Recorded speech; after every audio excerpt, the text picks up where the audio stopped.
सबको जय मसीह। परमेश्वर का धन्यवाद हो इस सुंदर समय के लिए। और मेरे साथ आज एक बहन है और आज हम इनकी गवाही को सुनेंगे कि कैसे इन्होंने मसीह को जाना, और जब मसीह को ये नहीं जानते थे तब इनका जीवन, इनका परिवार कैसा था, और मसीह में आने के बाद, मसीह को ग्रहण करने के बाद इनका जीवन कैसा है और क्यों ये मसीह में आए, मसीह को क्यों ग्रहण किया।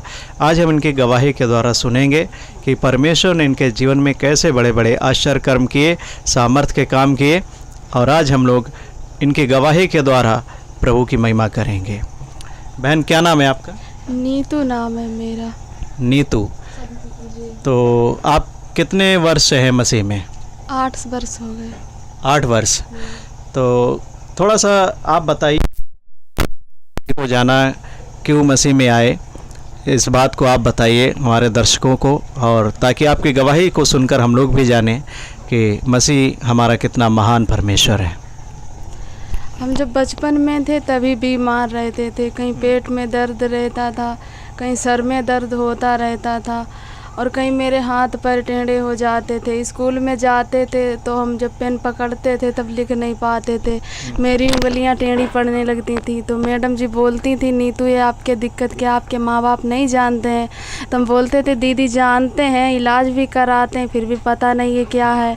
फिर धीरे धीरे करके हम ऐसे ही एक बार कक्षा 7वें क्लास में जब थी तब मैं वहाँ बीमार हो गई। तो मेरे दउआ की लड़की थी तो उसने हमें काफ़ी मेरी वहाँ पर हेल्प की और पानी आनी पिलाया। तो हमारे जो सर जी थे उन्होंने कहा कि इन्हें नल पर ले चलो, वहाँ इनको थोड़ा भिगो चल करके तो इनकी तबीयत थोड़ा सही हो।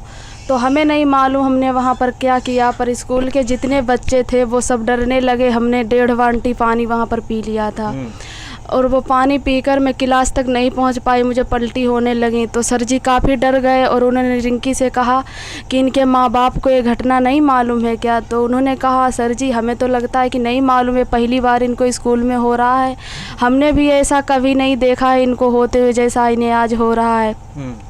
और मुझे कुछ नहीं पता था कि हम वहाँ क्या कर रहे थे क्या नहीं, सिर्फ हम कहीं पर कहीं बैठ जाते, कहीं लेट जाते थे। सर जी डर गए। उन्होंने जब हमें होश आया तो हमसे कहा बेटा कैसे हो तुम, ठीक हो? इतनी अच्छी बेटी है मेरी, आज क्या हो गया मेरी बेटी को?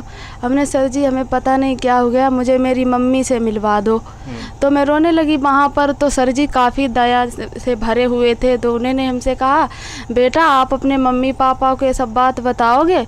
हमने कहा हाँ सर जी बताएंगे, पर मेरे मम्मी पापा हमें काफ़ी दिक्कतें, पता नहीं इलाज करवा पाएंगे कि नहीं करवा पाएंगे। हाँ, और हमें सर जी ये लगता रहता है कि हम पर कोई अशुद्ध आत्मा है। तो स्कूल के बच्चे कहने लगे हाँ सर जी हमें भी ऐसा लगता है, क्योंकि ये इतना ढेर पानी पी गई हैं इन्होंने इतना, क्योंकि हमारी उम्र शायद है कि 8-9 साल की थी। हाँ, इतनी उम्र थी मेरी। फिर हमें नहीं कुछ नहीं पता, तो उन्होंने कहा कि तुम स्कूल नहीं आओगी जब तक तुम ठीक नहीं हो जाती।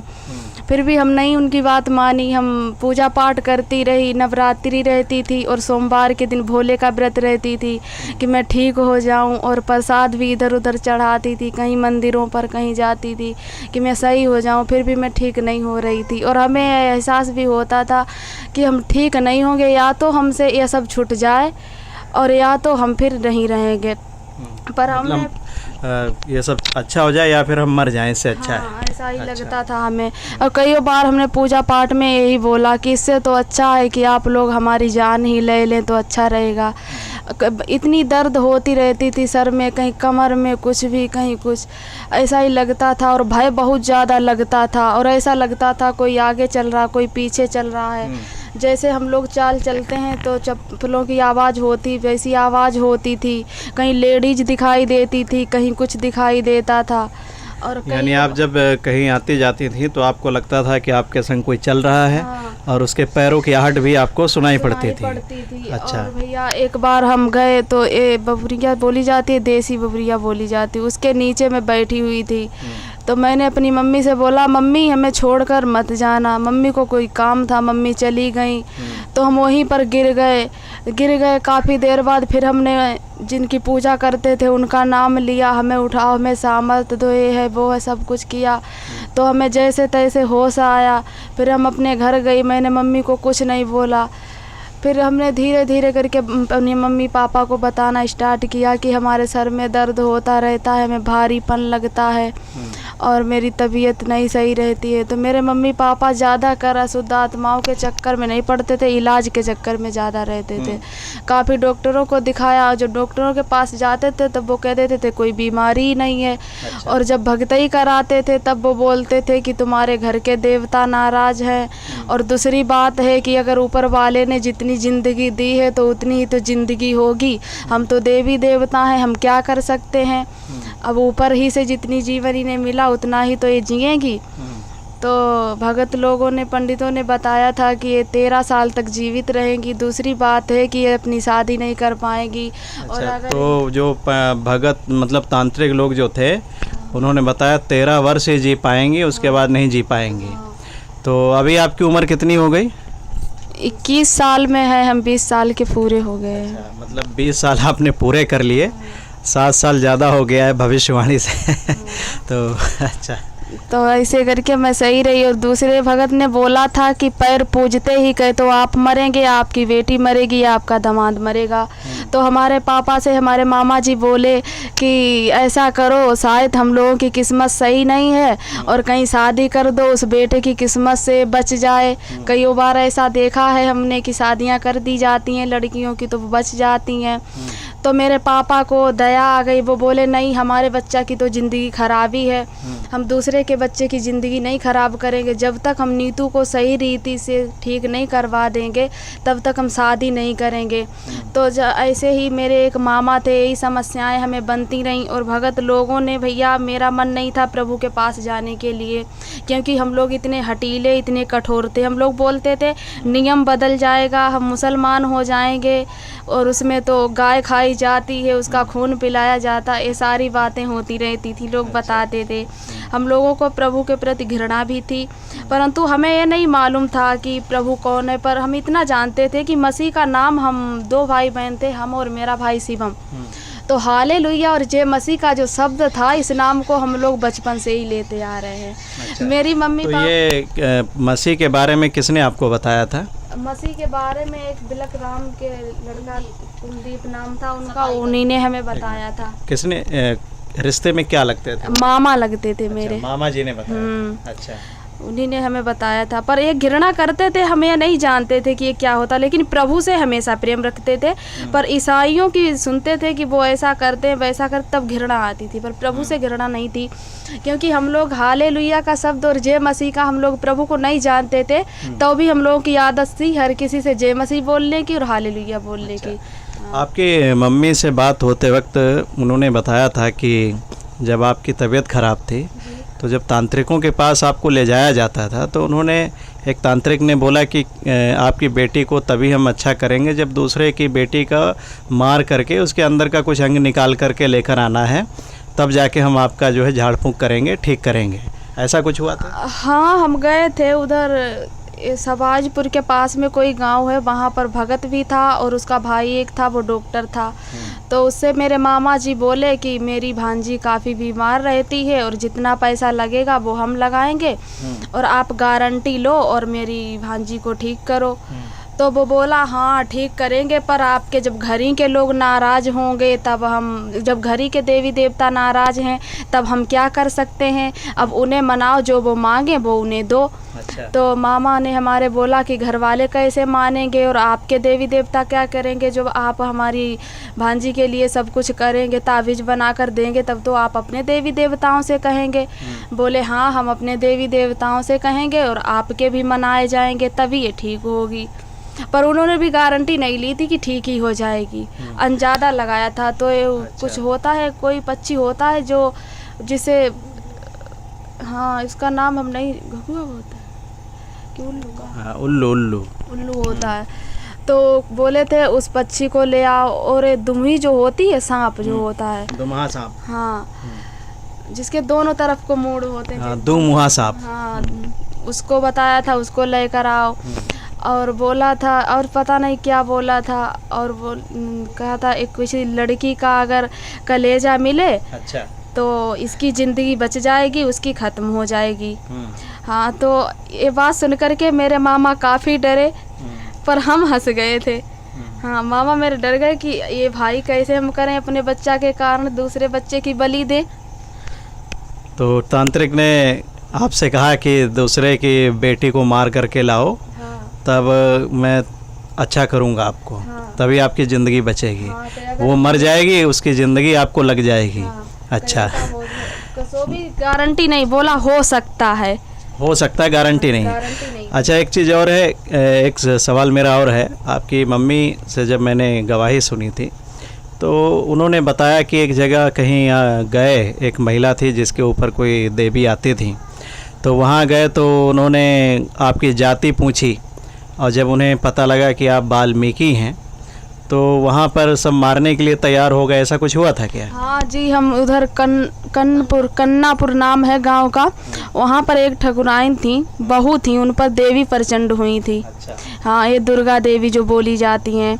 तो हमारी ताई की बहन के हस्बैंड ने बोला कि आप अपनी बेटी को वहीं लेकर जाओ और ये ठीक हो जाएगी। वहाँ देवी प्रचंड हुई हैं और वहाँ पर जो कोई जैसा जाता है, जिसके बच्चे नहीं होते हैं बच्चे होने लगते हैं और अशुद्ध आत्माएं भाग जाती हैं, भूत प्रेत नहीं रहते हैं। तो हम लोग बड़े विश्वास के साथ वहाँ गए थे, हम, मेरी नानी और मेरे मामा के साले और मेरे पापा और एक लोग कर्णपुर के मेरे रिश्तेदार थे, वो मेरे साथ में गए। तो वहाँ पर जब वो गद्दी सी या यर्ची सी बोली जाती वो लगाने लगी जब वो लेडीज, तो हम लोग वहीं बैठ गए। और जब बैठ गए तो मतलब हमें नहीं मालूम था कि ये जाति बिरादरी मानेंगे क्या है। तो हम दान भी चढ़ाई उनके कदमों में, काफ़ी चढ़ावा चढ़ता था वहाँ पर। वो पैरों के इधर इतना दर जो था उनका वो ही बचता था, बाकी पैसे ही पैसे दिखाते थे उनकी गोद में, इतना चढ़ावा चढ़ता था वहाँ पर। मतलब पूरा पैसों से लद जाते थी। हैं। और काफ़ी तैयार होकर वो बहू बैठती आकर, जवान थी, कोई बूढ़ी बाड़ी नहीं थी, काफ़ी सुंदर भी थी। तो काफ़ी चढ़ावा चढ़ता था, हर एक तरह की मिठाइयाँ वहाँ पर आती थी। तब जब हम चढ़ावा चढ़ाने के लिए गए तब उन्होंने ना कुछ पूछा ना कुछ, और चढ़ावा चढ़ा दिया, हम लोग चले आए।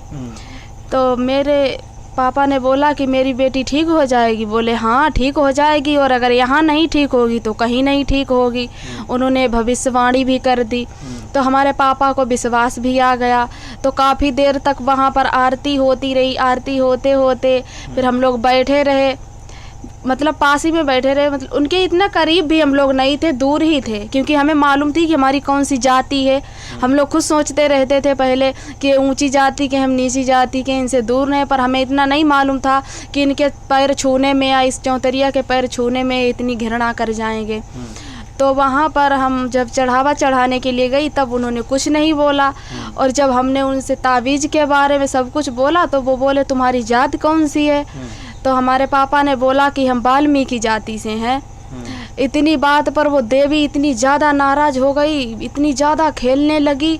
और एक लड़का था, काफ़ी जवान था, मार उसका, वो अपना सर पटकने लगा, अरे वाल्मीकियों ने छू लिया, ये सब अशुद्ध कर दिया, ये क्या किया तुमने, बताओ, हमें ये कर दिया वो कर दिया। वो देवी काफ़ी नाराज़ हो गई, उस लेडीज तक की तबीयत खराब होने लगी। अच्छा। उसका हस्बैंड बोला अरे तुम लोगों ने क्या किया, बताओ, दुर्गा देवी नाराज़ हो गई, अब क्या होगा, अब हम इन्हें कैसे मनाएंगे, आपको इतनी तमीज़ नहीं थी, आप पहले से बता देते हम भंगी हैं, ये है वो है।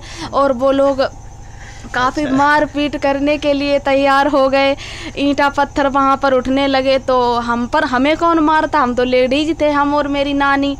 तो मेरे यानी कि जब आप पैसा चढ़ाने के लिए गई वहाँ पर, हाँ। तब आपकी जाति पता नहीं लगी, तब जाति को कोई दिक्कत नहीं हुई। कोई दिक्कत नहीं, और जब आपने ताबीज़ मांगा तब दिक्कत, तब उन्होंने आपकी जाति पूछ ली। हाँ। और आपने बताया कि हम वाल्मीकि समाज से हैं और जमादार हैं, तो इसलिए क्या हुआ कि देवी नाराज़ हो गई देवी बहुत ज़्यादा नाराज़ और आपके परिवार के जो लोग गए थे उनको मारने पीटने के लिए तैयार हो गए। अच्छा। पर ऐसी दया हुई कि मेरे पापा और मेरे मामा के जो साले थे वहाँ पर काफ़ी पेड़े खड़े थे, और जो बठिया जो लगे होते ये लगे थे, तो ये लोग जाकर वहीं पर छिप गए, और छिपे छिपे लचे लचे बैठे बैठे करके कैसे निकले हमें नहीं मालूम है। अच्छा, मतलब ऐसी नौबत आ गई कि मतलब अगर वहाँ पर ये लोग मिल जाते, मेरे मामा और मेरे पापा, तो ये मार दिए जाते या फिर घायल किए जाते। मतलब क्योंकि देवी कुछ भी हो सकता था, कुछ भी हो सकता था कि मतलब आप इस बिरादरी के हो, यहाँ क्यों आ गए, इस स्थान के ऊपर क्यों चढ़ गए। तो इसलिए वो ये नौबत आ गई कि मार पीट या कुछ भी हो सकता था, इसलिए छुप करके आपके जो साथ में लोग गए थे उनको भागना पड़ा वहाँ से। हाँ। अच्छा। तो भैया जब मैं उधर से आ रही थी तो बारिश हो चुकी थी, इससे पहले तो मेरा पैर फिसला और बहुत तेजी से गिर गई, तो मेरे काफ़ी कमर में चोट आ गई। तो मेरे मुंह से यही निकला कि इससे तो अच्छा था कि प्रभु हमें इस दुनिया में ना भेजता। हाँ, फिर वहाँ पर से मेरे मन में काफ़ी हियाव सा होने लगा था, क्योंकि हम देवी देवताओं के प्रति नफरत करने लगी थी उसी दिन से। अच्छा। क्योंकि अगर आपको देखो, हम भी चढ़ावा चढ़ाते हैं और ऊंची जाति वाले भी चढ़ाते हैं। आप तो भगवान हो, आपको तो सब पर दया करनी चाहिए। बिल्कुल। और आप हमसे जाति बिरादरी मना रहे हो, ऊंची जाति वालों को अपना बना रहे हो, तो हम लोगों का फिर कौन होगा। तो हमें विश्वास बिल्कुल उठ गया था कि देवी देवता जो हैं वो भी हम लोगों से जाति बिरादरी मनाते हैं, ऊंच नीच मनाते हैं।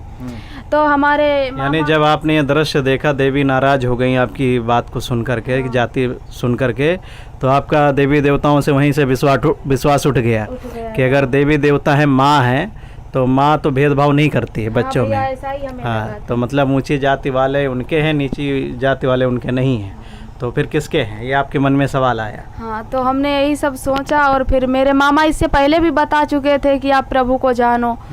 तो जब हम लोग रास्ते में आ रहे थे तो पापा बोले कि बहुत ही गड़बड़ लग रहा है, एक के साथ में हमें लगता है कि 2-4 मरेंगे। हाँ, तो हमें भी दुख पहुंचा कि हमारे कारण ही ये सब हो रहा है। ऐसा होते होते भैया जब काफ़ी समस्या हमें बढ़ी, तो हमारे पापा जो है वो काफ़ी हल्के दिल के इंसान हैं, उन्हें ज़्यादा टेंशन बर्दाश्त नहीं होती है। तो जो अशुद्ध आत्मा हम पर थी, हमें ऐसा लग रहा था कि हमें और हमारे पापा को दोनों को सताने लगी। तो मेरे पापा भी परेशान रहने लगे, पूरी रात जागते थे, और एक गुटखा और बीड़ी और दारू, ये 3 चीज़ें बहुत ज़्यादा इस्तेमाल करते थे। और हम लोगों से बोलते थे कि लो तुम लोग भी खाओ।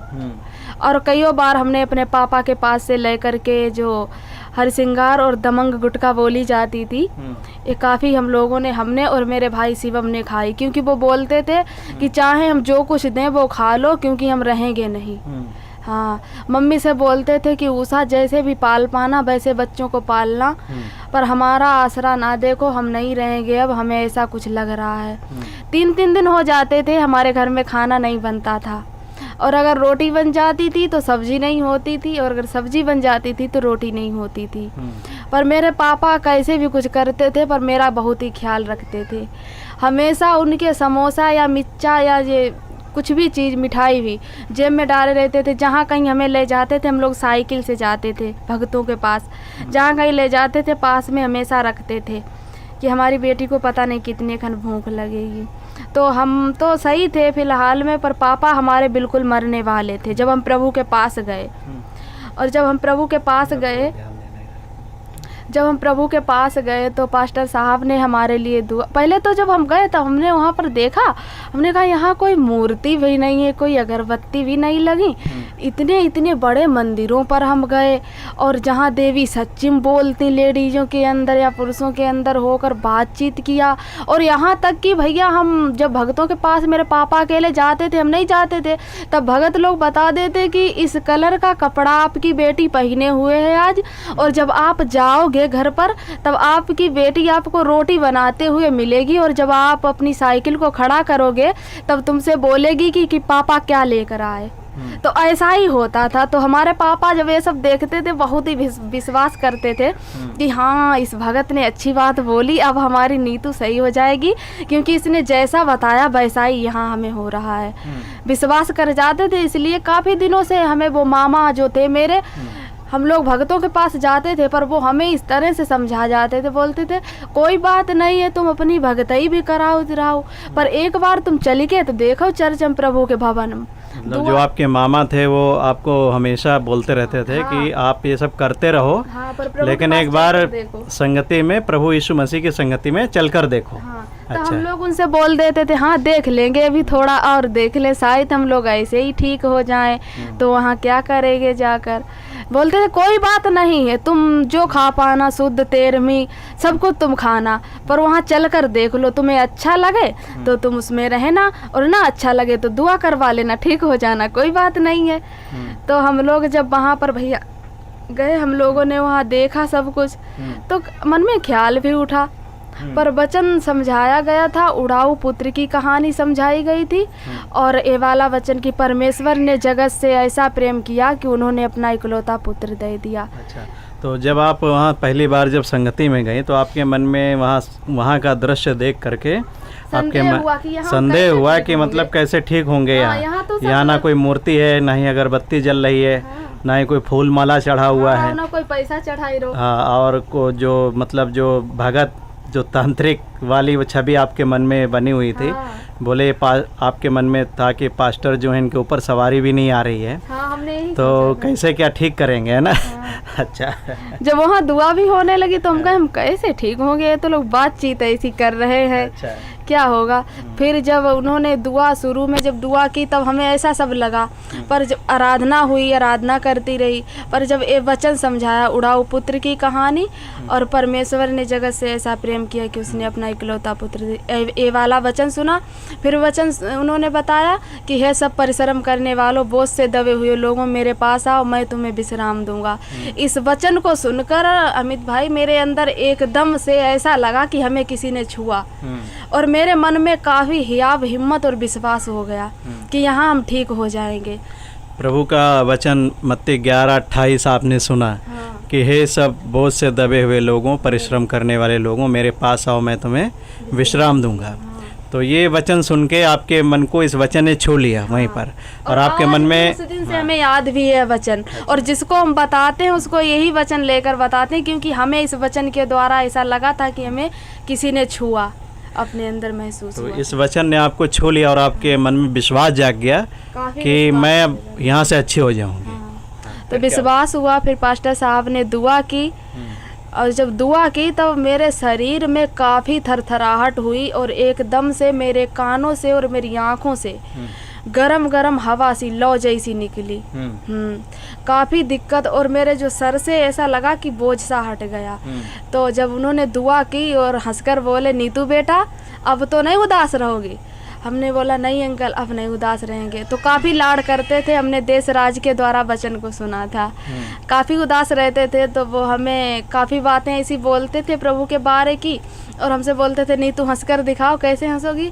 मैं हंसती नहीं थी, ना किसी से बोलती थी, चुपचाप रहती थी। कुछ लोग कहते थे कि दिमाग से कमज़ोर हैं और बुद्धि नहीं है, पागल हैं, थोड़ा बोल्ट ढीले हैं, ये सब बोलते थे लोग हमारे विषय में।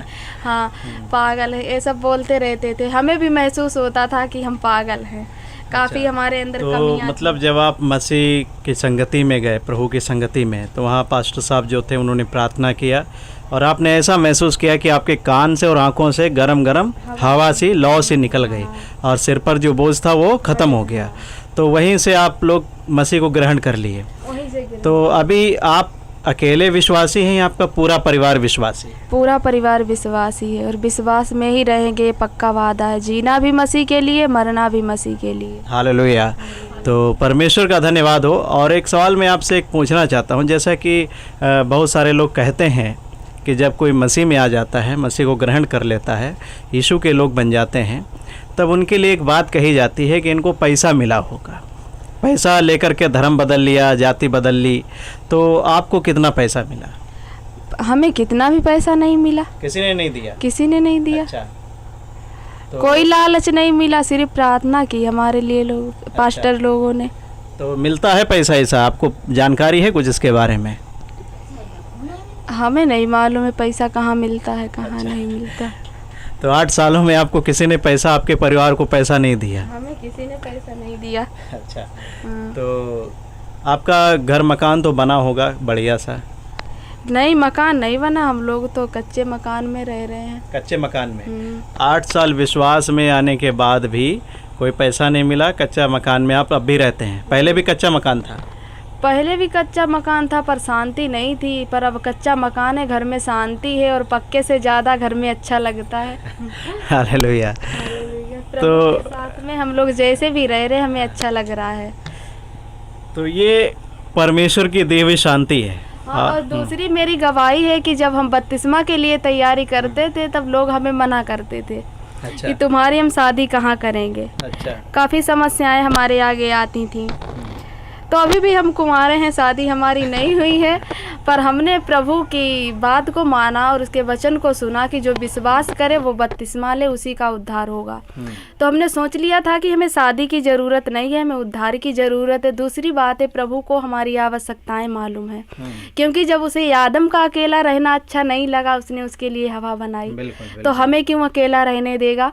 तो यह वचन को लेकर हमने विश्वास किया, और जो प्रभु के वचन में लिखा है कि जो विश्वास करे वो बपतिस्मा ले, तो हमने बपतिस्मा भी लिया। हमने किसी की बात नहीं मानी, प्रभु पर विश्वास किया। प्रभु का धन्यवाद हो। और ये परमेश्वर की दी हुई शांति है, उसका आनंद है। और जैसा कि इन बहन ने बताया कि जब ये दुष्ट आत्माओं से जकड़े हुए थे, तांत्रिकों के पास इधर उधर भाग रहे थे, तमाम पैसा खर्च हो रहा था, और जाति बिरादरी को लेकर भी इनको जो है प्रताड़ित किया गया एक तरीके से। यहाँ तक नौबत आ गई कि इनके परिवार के लोग जो इनके साथ गए थे उनको मार दिया जाता या कुछ भी हो सकता था उनके साथ। तो मतलब बहुत परिस्थितियों से गुजरने के बाद ये मसीह के पास आए और प्रभु ने इनको छुटकारा दिया। 8 वर्ष हो चुके हैं और जब से इनका पूरा परिवार मसीह में है, मसीह को ग्रहण करके चलने वाले लोग हैं। और इन्होंने बताया कि कच्चे मकान में पहले भी रहते थे, अब भी रहते हैं, लेकिन पहले शांति नहीं थी, अब उसी कच्चे मकान में बहुत अच्छा लगता है, आनंद है। मसीह की शांति और मसीह का आनंद है। हालेलुया। तो परमेश्वर का धन्यवाद हो इस सुंदर गवाही के लिए, और परमेश्वर आप सभी को भी इस सुंदर गवाही के द्वारा आशीष दे। सबको जय मसीह की।